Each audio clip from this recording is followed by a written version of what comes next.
คติของข่อยแล้วครูเปรียบเหมือนกับบิ๊กเขียนนักเรียนเปรียบเหมือนกับเจี๊ยขาว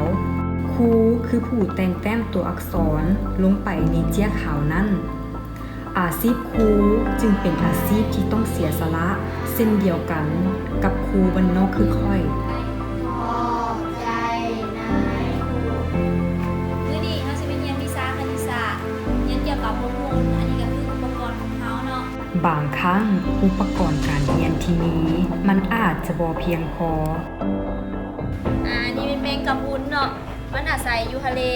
บางสายพันธุ์มันก็มีพิษบางสายพันธุ์มันก็บ่มีพิษเนาะพวกหลานเห็นบ่หลายสิ่งหลายอย่างที่อยากให้นักเรียนได้รู้ได้เห็นได้เข้าใจมันอาจจะมีอุปสรรคในการสิสอนสำหรับครูบ้านนอกคือค่อย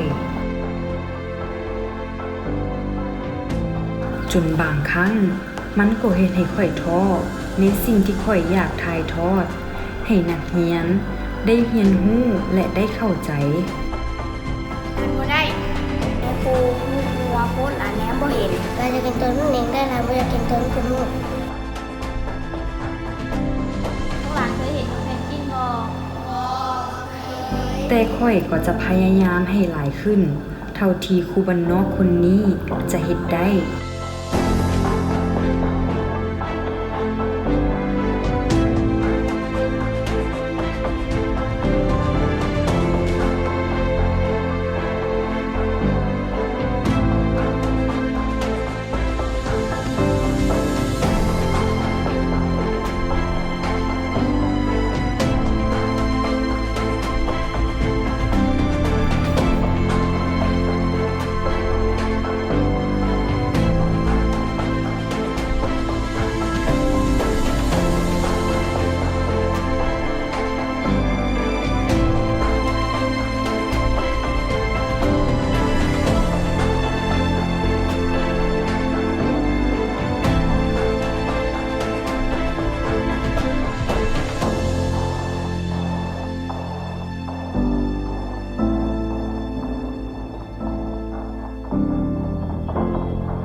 น้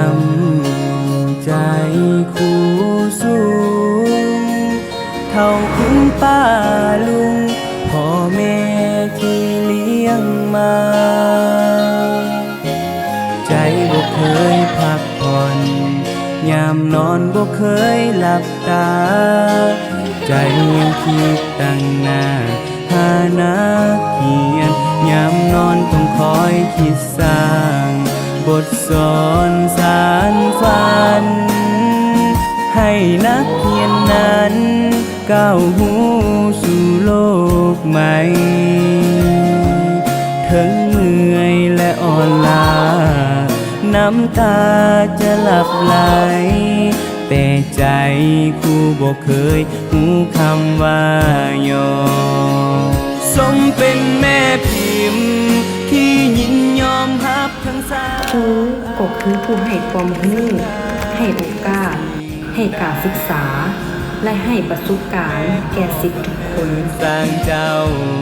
อาจารย์เพิ่นสอนสั่งอาจารย์